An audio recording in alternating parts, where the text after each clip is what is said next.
Bismillahirrahmanirrahim. Assalamualaikum warahmatullahi wabarakatuh. Alhamdulillahi rabbil alamin.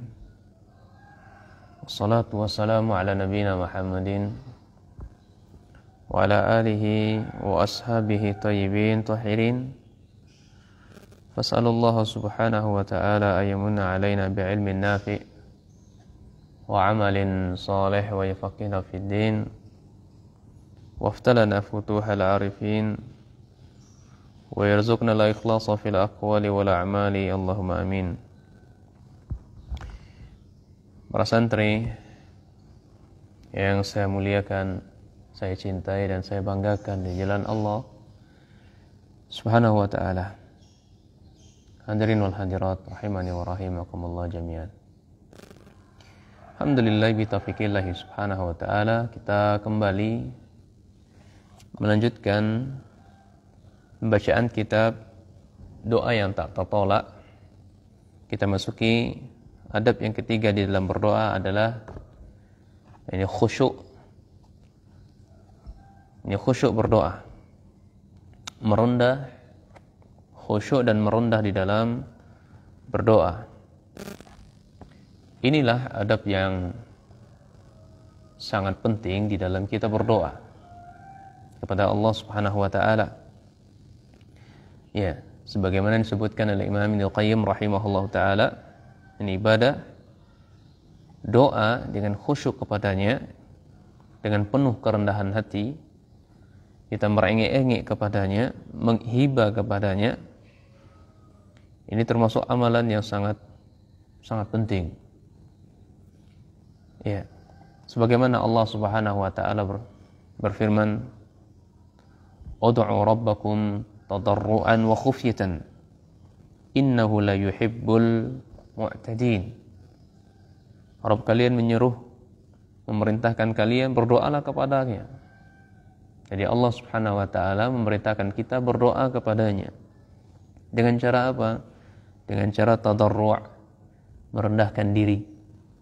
Wa khufyatan, kemudian dengan rasa takut atau dengan suara yang lembut. Innahu la yuhibbul mu'tadin, sesungguhnya Allah tidak menyukai orang-orang yang ghulu, orang-orang yang melampaui batas. Tapi perhatikanlah ayat ini khusus kalian. Allah perintahkan pertama, berdoalah kepadanya dengan merendah hati, dengan suara yang pelan, suara yang lembut. Kemudian diberikan catatan, jangan sampai hulu, jangan sampai melebihi batas. Ya, jangan sampai melebihi batas. Apa keterangan para ulama salaf ketika menafsirkan ayat ini? Imam At-Tabari rahimahullah menafsirkannya, ya dimaksudkan dengan tadarru' adalah yaqulu tazallulan wastikanatan li ta'atihi. Ya. Ini merendah diri. Kemudian tenang dalam ketaatan kepadanya.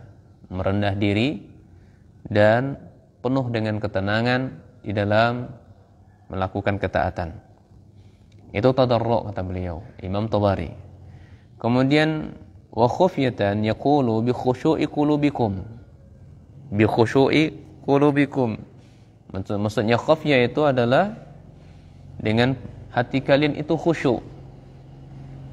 Ya, hati kalian khusyuk. Itu Imam Tabari. Tapi bagaimana kalau Imam Ibnu Katsir? Ya, kita lihat dalam tafsir beliau. Imam Ibnu Katsir rahimahullah taala, beliau juga menjelaskan.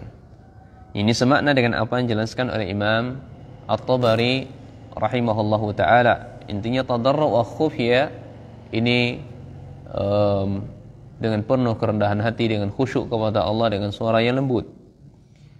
Kemudian Imam Ibnu Katsir membawakan ya dalil bahwasanya ya dari sahabat Abu Musa Al-Asy'ari, kata beliau membawakan, menukilkan dari hadis dari sahabat Abu Musa Al-Asy'ari radhiyallahu an. Qala rafa'a an-nasu aswatahum bidu'a. Ya. manusia ketika berdoa mereka mengangkat suara. Berdoa mengangkat suara mereka.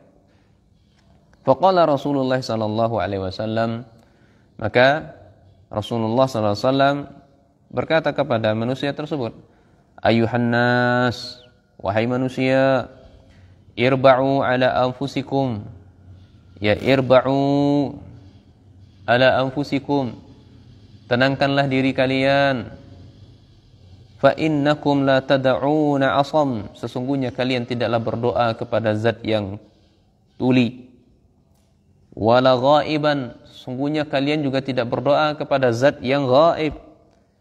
Innal ladzina tad'unahu sami'un qarib, sesungguhnya kalian sedang berdoa kepada Rabb kalian yang sami', yang maha mendengar lagi maha dekat. Ya, hadis ini diriwayatkan Imam Bukhari dan Imam Muslim. Ya. Kemudian beliau juga menukilkan perkataan Ibnu Juraij. Qala Ibnu Juraij an Atha al-Khurasani, ya dari Atha al-Khurasani, an Ibnu Abbas, dari sahabat Ibnu Abbas, fi qouli ta'ala tadarruan wa khufyah, ay sirru. Ya. Jadi sahabat Ibnu Abbas menafsirkan ayat tadarru', maksud kalimat tadarru' wa khufyah itu adalah sir. Ini suara yang sir. Ini sahabat Nabi sallallahu alaihi wasallam. Ibnu Abbas, ya, pakarnya tafsir dan doa, yang adalah beliau mendapatkan doa dari Nabi sallallahu alaihi wasallam, alimhu ta'wil, tentang tafsirnya Al-Qur'an ini, wa yafaqihu fid din, dan dipakihkan beliau tentang agama Allah Subhanahu wa taala. Jadi maksud tadarru', berdoa kepada Allah itu dengan suara yang sir, ya, suara pelan, ya, dengan suara yang pelan. Dijelaskan oleh Khalid Al-Musli, Syekh Profesor Dr. Khalid Musli hafizahullah taala, maksudnya adalah yasma'u nafsahu, ya. Dia mendengar dirinya, terdengar oleh dirinya sendiri. Nah, ya. Wa qala Ibnu Jarir, Imam Ibnu Jarir mengatakan tadarru' ay tadallulan istiqanatan li ta'atihi wa khufyatan yaqulu bi khushu'i qulubikum, ya, sama dengan tafsir Imam At-Tabari di atas. Baik. Al-Imam Al-Hafiz Ibnu Hajar Al-Asqalani rahimahullah taala, beliau berkata, berdoa dan berzikir dengan mengangkat suara adalah hukumnya makruh, ini dibenci. Begitupun, ya, ulama Ibnu Katsir kata kenal adalah beliau, ya, termasuk salah satu mazhabnya adalah mazhab Syafi'iyah. Jadi beliau mengatakan berdoa dengan mengangkat suara, ya, dengan keras-keras, ini termasuk perbuatan yang dibenci. Begitupun dengan ulama salaf secara umum dari kalangan sahabat, tabi'in, menganggap perkara tersebut perkara yang dibenci. Ya, perkara yang dibenci. Kemudian Imam Al-Hafiz An-Nawawi, Imam An-Nawawi rahimahullah taala menggolongkan hadis di atas, dianjurkan ketika berdoa dengan suara yang lirih, kecuali pada tempat-tempat tertentu saja memang disyariatkan untuk mengeraskannya, ya, berdoa, ya, di tempat-tempat tertentu kecuali, atau berzikir pada tempat-tempat tertentu, ya, kecuali seperti contohnya zikir kita dalam mengingkari ta'lim, mengajarkan kepada manusia atau anak-anak SD, sebulan 2 bulan kita latih untuk dijaharkan biar mereka terbiasa. Atau ketika kita haji, labbaik Allahumma labbaik, labbaik la syarika laka labbaik, innal hamda wa ni'mata lahul muluk la syarika lak. Ya, ini zikir-zikir atau doa-doa yang memang tempat-tempat disyariatkan untuk kita, ya, dengan suara keras begitu. Baik. Maka berdasarkan hal ini, ikhwas sekalian, para santri yang saya muliakan ya Allah Subhanahu wa taala, bagaimana, ada yang bertanya, bagaimana hukumnya kalau zikir atau doa, ya, itu apabila sudah selesai dari salat? Apakah dengan suara jahar ataukah dengan suara sir? Ya. Di sini para ulama menjelaskan ikhtalafal ulama'u fi masyru'iyyatil jahri bi zikri aqibas shalawati ila qaulain. Para ulama sini silang pendapat. Ada dua pendapat di sini tentang disyariatkannya jahar zikir setelah salat, ya.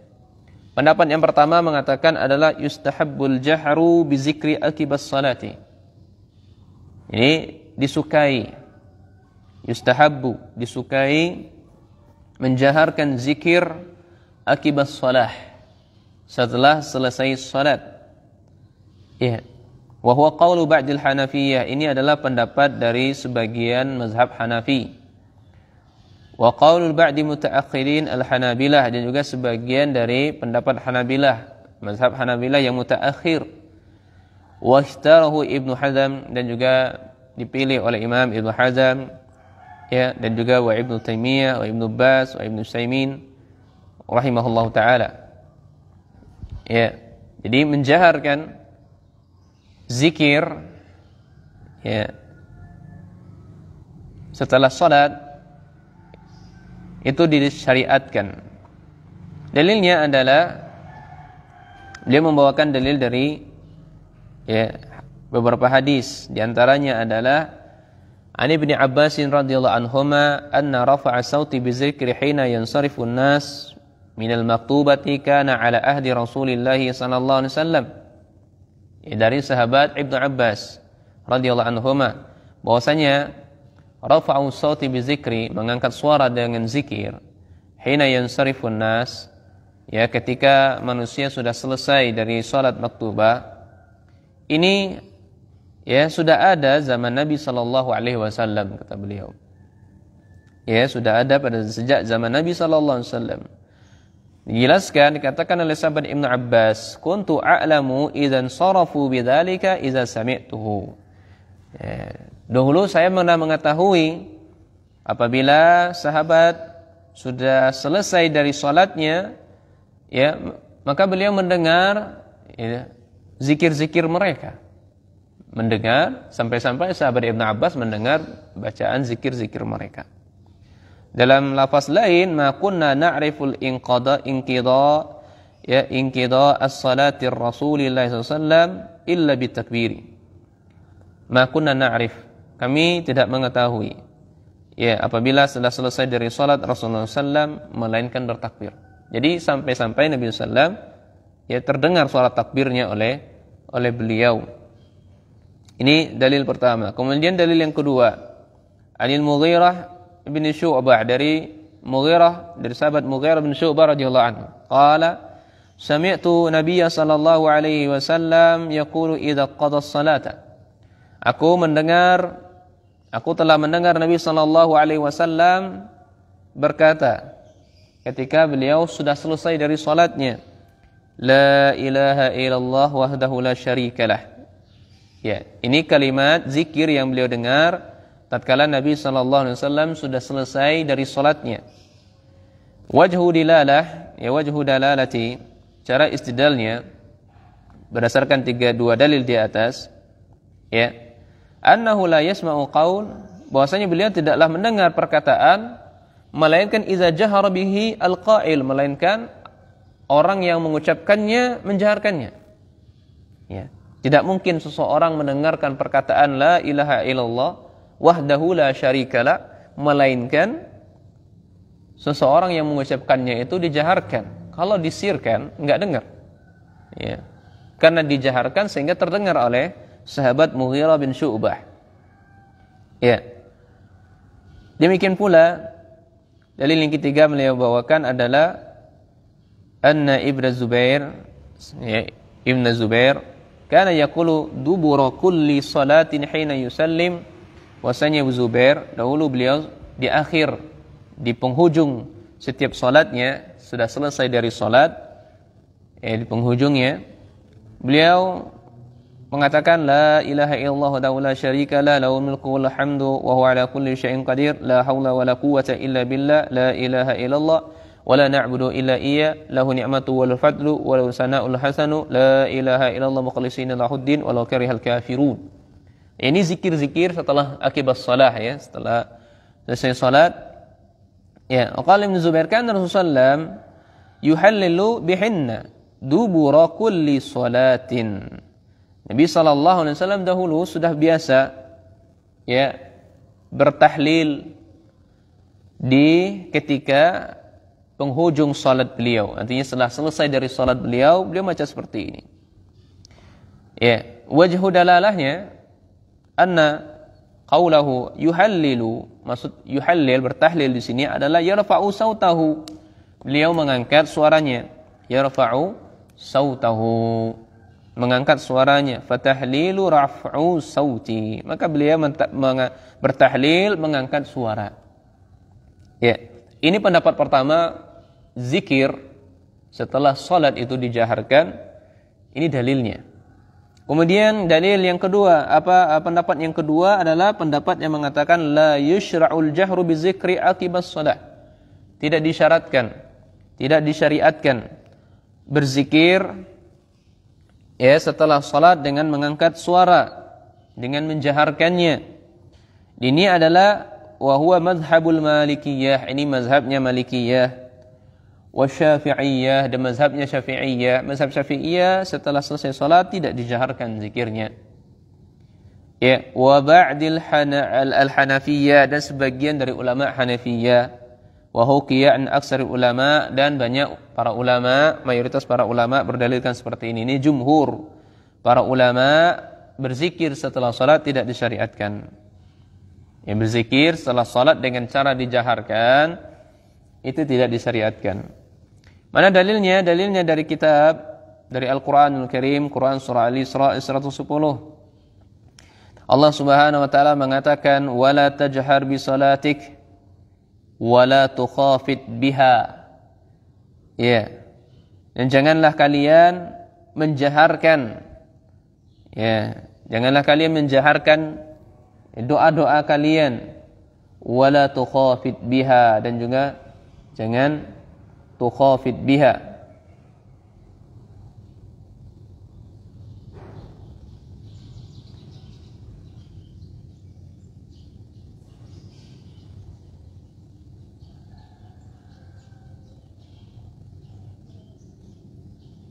Baik.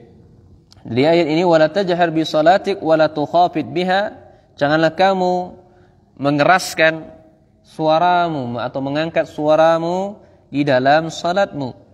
Lihat tafsirnya ya. Kemudian wala tukhafit biha, dan jangan pula terlalu merendahkannya. Ya. Jangan pula terlalu merendahkannya. Makanya Imam Syafi'i rahimahullah taala ketika menafsirkan ayat ini, silakan buka dalam kitab Al-Um ya, jilid pertama halaman 150. Beliau mengatakan adalah jangan menjaharkannya. Ya, ini maksudnya di sini adalah jangan mengeraskannya. Jangan mengeraskannya, dan jangan pula terlalu merendahkan sehingga engkau sendiri tidak bisa mendengarnya. Nah, jadi pertengahan, jadi suara yang lirih hatta yasma'a, ya, sampai-sampai dia mendengar, ya, ini yasma'u nafsahu.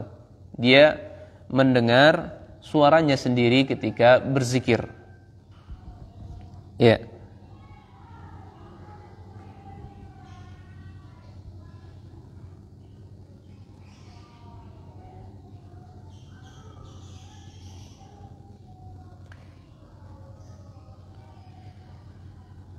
Kembali ke tadi ya, ini dalil pertama, tidak disyariatkan menjaharkan zikir setelah selesai salat. Wajhu dalalahnya adalah nahallahu fi hadzal ayah 'anil jahri bid-du'a ya.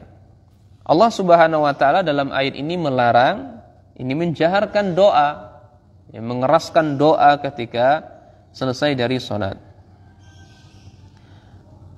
Atau dengan dalil yang kedua adalah keumuman firman Allah Subhanahu wa taala ud'u rabbakum tadarruan wa khufyatan. Ya, berdoalah kepada Rabb kalian dengan penuh tadarru' wa khufyatan, dengan suara yang lirih, merendah hati, ya, dengan suara yang lirih, suara yang pelan, tidak perlu untuk teriak-teriak dalam berdoa karena Allah itu bukanlah tuli. Ya, Allah Subhanahu wa taala mendengar, zat yang Maha mendengar lagi Maha dekat. sebagaimana sudah tafsirkan di atas tadi. Ya. Atau firman Allah yang lainnya, wazkur rabbaka fi nafsika tadarruan wa khifatan. Ya, sebutlah Rabb kalian atau ingatlah Rabb kalian fi nafsika, pada dirimu sendiri dalam rangka tadarru' wa khifyah. Ya. Ini menyebut Allah, berzikir kepada Allah. Ini tadarru' wa khifyah. Rendahan diri, kemudian wa khifyah. Ini penuh dengan suara yang pelan. Kemudian sanian minas sunnah, dalil dari sunnah Nabi sallallahu alaihi wasallam, ya, dari sahabat Abi Musa al-Asy'ari radhiyallahu an, kunna ma'a Nabi sallallahu alaihi wasallam wa kunna idza asyrafna, ya, ala wadin halalna wa kabbarna irtafa'na aswatuna. Adalah kami bersama Nabi sallallahu alaihi wasallam dalam sebuah lembah gitu ya. Kami pernah mendengar Nabi sallallahu alaihi wasallam bertahlil, kemudian bertakbir. Irtafa'at aswatuna. Jadi beliau pernah menjumpai seseorang yang berlebihan di dalam bertahlil dan bertakbir sampai-sampai suara mereka mengangkat. Maka Nabi sallallahu alaihi wasallam berkata kepada mereka, ya ayuhan nas, wahai manusia, irba'u ala anfusikum fa innakum la tad'una 'asan wala ghaiban innahu ma'akum sami'un qarib. Ya, ini dalil yang kita sebutkan tadi. Wahai manusia, sungguhnya kalian berdoa kepada Rabbmu, bukanlah pada Rabbmu yang lagi maha mendengar, lagi dekat, bukan berdoa kepada Rabb yang tuli dan juga bukan ghaib. Maka dalil di atas anna fihi nahya an raf'i sauti bidu'i wa zikr. Ya, dalil yang kita sebutkan di atas, mengangkat suara ketika berdoa dan zikir ini terlarang. Ya, terlarang. Sanian, ya, annahu yatarattabu fi min raf'i sauti bi zikri tashwishu ala musallin. Ya, ini orang yang berzikir dengan suara keras-keras ketika selesai dari salat, ini akan mengganggu orang-orang yang ya salat gitu, akan mengganggu orang yang sedang melakukan salat, mungkin ada yang telat salatnya. Ya, sehingga dia terganggu. Baik. Yang berikutnya anal israra ablagu fil ikhlas wa aqrabu ila ijabah. Nah, ini termasuk dari adab dengan mensirkan zikir atau mensirkan doa, itu lebih mendapatkan keikhlasan. Seseorang ingin doanya ikhlas, maka suaranya pelan. Atau lebih dekatnya doanya diijabahi oleh Allah. Lebih dekatnya doanya diijabahi oleh Allah. Kemudian khamisan, anna hadis jahri bi zikri aqibas shalah innama hiya li ta'lim. Ya. Jadi kesimpulannya dari kedua pendapat di atas, maka pendapat yang saya pilih, pendapat yang paling benar adalah zikir itu dengan suara sendiri-sendiri, pelan, dia terdengar suaranya, ya, oleh dirinya sendiri. Dan ini lebih khusyuk, lebih penuh adab kepada Allah, karena Allah kita tidaklah tuli, Allah kita zat yang maha mendengar, Allah kita ya sangat dekat dengan kita dan juga tidak mengganggu orang lain, dan lebih akan mudah dikabulkan oleh Allah dan lebih untuk lebih ikhlas kepadanya. Adapun hadis-hadis yang kita sebutkan di atas tadi, ya, ini pendapat pertama disyaratkan zikir dengan jahar, itu adalah ayat-ayat atau hadis-hadis yang berbicara tentang ta'lim, ya, mengajarkan. Ya, misalnya sebuah masjid memang masyarakatnya nggak ngerti di situ cara berzikirnya, maka tidak masalah untuk dijaharkan, dipimpin oleh satu orang, ya, dijaharkan, satu yang mengucapkan, yang lainnya ngikutin sampai mereka selesai. Kalau dalam rangka li ta'lim, untuk pendidikan, untuk mengajarkan, maka tidak masalah. Memang ada zaman Nabi sallallahu alaihi wasallam, sebagaimana yang ditafsirkan oleh sahabat Ibnu Abbas tadi, itu dalam rangka mengajarkan sahabat. Ya, mengajarkan sahabat, begini loh cara zikir setelah selesai dari salat seperti ini. Sehingga kita tahu, ya, sehingga kita tahu zikir-zikir setelah selesai salat itu apa saja. Itu karena sahabat mendengar zikir-zikir dari Nabi sallallahu alaihi wasallam. Maka faedahnya di sini kaum muslimin, ya, ma tukhalifu bihil mar'atu ar-rujula fis shalah. Tidak ada perbedaan, ya, antara wanita dengan laki-laki, ya, di dalam masalah salat. Ya, maksudnya la farqa fi sifati shalah baina mar'ati war rujuli. Enggak ada perbedaan sifat salat laki-laki dan salat wanita, sama. Ya. Ini pendapatnya Imam Malik, ya, dipilih oleh Ibn Baz, Albani, Ibn Utsaimin dan seterusnya. Tapi demikian saja ikhwan sekalian, semoga bermanfaat bagi kita semuanya. Insyaallah akan kita lanjutkan di pertemuan berikutnya, insyaallah besok pagi di jam yang sama, ya, dengan taufik Allah Subhanahu wa taala. Semoga Allah mudahkan. Hayakumullah, subhanakallahumma bihamdika, asyhadu an la ilaha illa anta astaghfiruka wa atubu ilaik. Assalamualaikum warahmatullahi wabarakatuh.